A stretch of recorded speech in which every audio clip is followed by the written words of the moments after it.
Welcome back to this video. My name is Rafi Yakub right here, and in today's video I'm going to show you on how to permanently delete files from computer in recycle bin. So let's see. But before we dive into the tutorial, if you find this tutorial useful and you are following into this channel, remember click on that subscribe, turn on the notification bell for more useful tutorial like this. So with that being said, let's get started. Alright, so the very first thing you want to do is to simply locate your recycle bin from your window environment.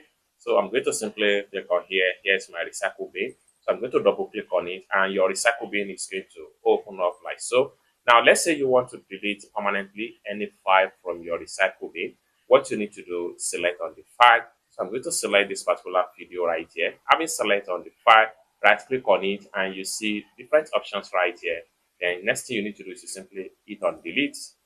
And this is going to pump up. Now, are you sure you want to permanently delete this file? So simply click on yes right here and the file will be deleted permanently. It's as simple as that. So basically, this is how to permanently delete file from your recycle bin without any stress. I hope you really got value for this video. If you find this video useful, give this video a big like. And also, remember to subscribe to the channel for more useful tutorials like this. Thank you so much for watching and I hope to see you in my next video. Bye for now.